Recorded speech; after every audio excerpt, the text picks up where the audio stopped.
ಬಂದಂತಹ ಎಲ್ಲ ನಮ್ಮ ಗಂಗೊಳ್ಳಿಯ ಗೌರವಾನ್ವಿತ ನಾಗರಿಕರೇ, ಇಂದು ಈ ಒಂದು ಪ್ರತಿಭಟನೆ ಹಮ್ಮಿಕೊಳ್ಳಲಿಕ್ಕೆ ಪ್ರಮುಖ ಉದ್ದೇಶ ಅಂತ ಹೇಳಿದರೆ, ನಮ್ಮ ಗಂಗೊಳ್ಳಿಯ ನಾಗರಿಕರ ಬಹುದಿನದ ಒಂದು ಬೇಡಿಕೆಯಾಗಿತ್ತು KSRTC ಬಸ್ಸು ಗಂಗೊಳ್ಳಿಗೆ ಬರಬೇಕು ಅಂತೇಳಿ.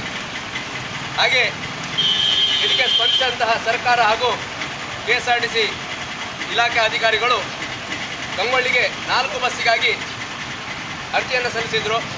ಅದಕ್ಕೆ 2 ಬಸ್ ಓಡಾಟಕ್ಕೆ ನಮ್ಮ ಮಾನ್ಯ ಜಿಲ್ಲಾಧಿಕಾರಿಯವರು ಅನುಮತಿ ಕೊಟ್ಟು ಕಳೆದ 2 ತಿಂಗಳಿಂದ ಈ ಒಂದು ಬಸ್ ಸಂಚಾರ ಆರಂಭವಾಗಿದೆ. ಆದರೆ ಗಂಗೊಳ್ಳಿಯ ಜನರಿಗೆ ಉತ್ತಮವಾದ ಸೌಲಭ್ಯವನ್ನು ಅವರು ಕೊಡ್ತಾ ಇದ್ದರು. ಈ ಒಂದು ನಿಟ್ಟಿನಲ್ಲಿ ನಮ್ಮ ಖಾಸಗಿ ಬಸ್ ಮಾಲೀಕರು ಅನಗತ್ಯವಾಗಿ ನಮ್ಮ ಸರ್ಕಾರಿ ಬಸ್ಗಳಿಗೆ ತೊಂದರೆ ನೀಡುವಂತಹ ಕೆಲಸವನ್ನು ಆರಂಭದಿಂದಲೇ ಮಾಡ್ಕೊಂಡು ಬರ್ತಾ ಇದ್ರು. KSRTC ಬಸ್ ಸಂಚಾರ ಆರಂಭವಾಗುವ ಮೊದಲು ಗಂಗೊಳ್ಳಿಯಲ್ಲಿ ಕೇವಲ ಬೆರಳೆಣಿಕೆಯಷ್ಟು ಬಸ್ ಮಾತ್ರ ಓಡಾಟ ನಡೆಸ್ತಾ ಇತ್ತು. ಆದರೆ KSRTC ಬಸ್ ಸಂಚಾರ ಆರಂಭವಾದ ತಡ ಎಲ್ಲ ಬಸ್ಸುಗಳು, ಅಂದರೆ ವಿಶೇಷವಾಗಿ KSRTC ಎದುರು ಹೋಗುವಂಥ ಎಲ್ಲ ಬಸ್ಸುಗಳು ಈಗ ಓಡಾಟ ನಡೆಸ್ತಾ ಇದೆ.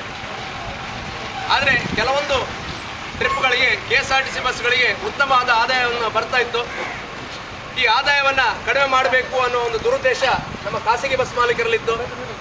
ಅದಕ್ಕಾಗಿ ಬೆಂಗಳೂರಿಗೆ ಹೋಗಿ ಈ KSRTC ಬಸ್ಗಳ ಸಮಯವನ್ನು ಅವರು ಬದಲಾವಣೆ ಮಾಡ್ಕೊಂಡು ಬಂದಿದ್ದಾರೆ.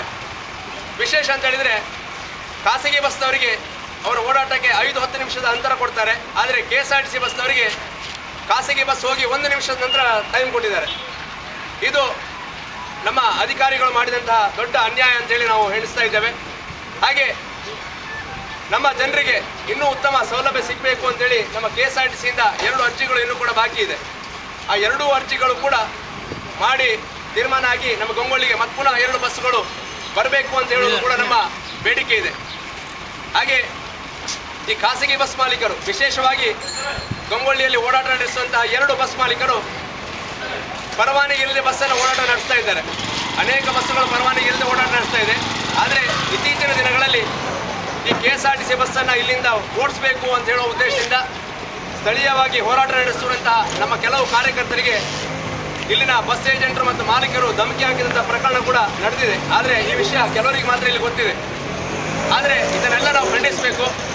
ಗಂಗೊಳ್ಳಿ ಜನರಿಗೆ ಉತ್ತಮವಾದ ಸೌಲಭ್ಯ ಸಿಗಬೇಕು ಅನ್ನೋ ಉದ್ದೇಶದಿಂದ ಈ ಒಂದು ದಿನ ಸಾಂಕೇತಿಕವಾಗಿ ನಾವು ಪ್ರತಿಭಟನೆಯನ್ನು ಹಮ್ಮಿಕೊಂಡಿದ್ದೇವೆ.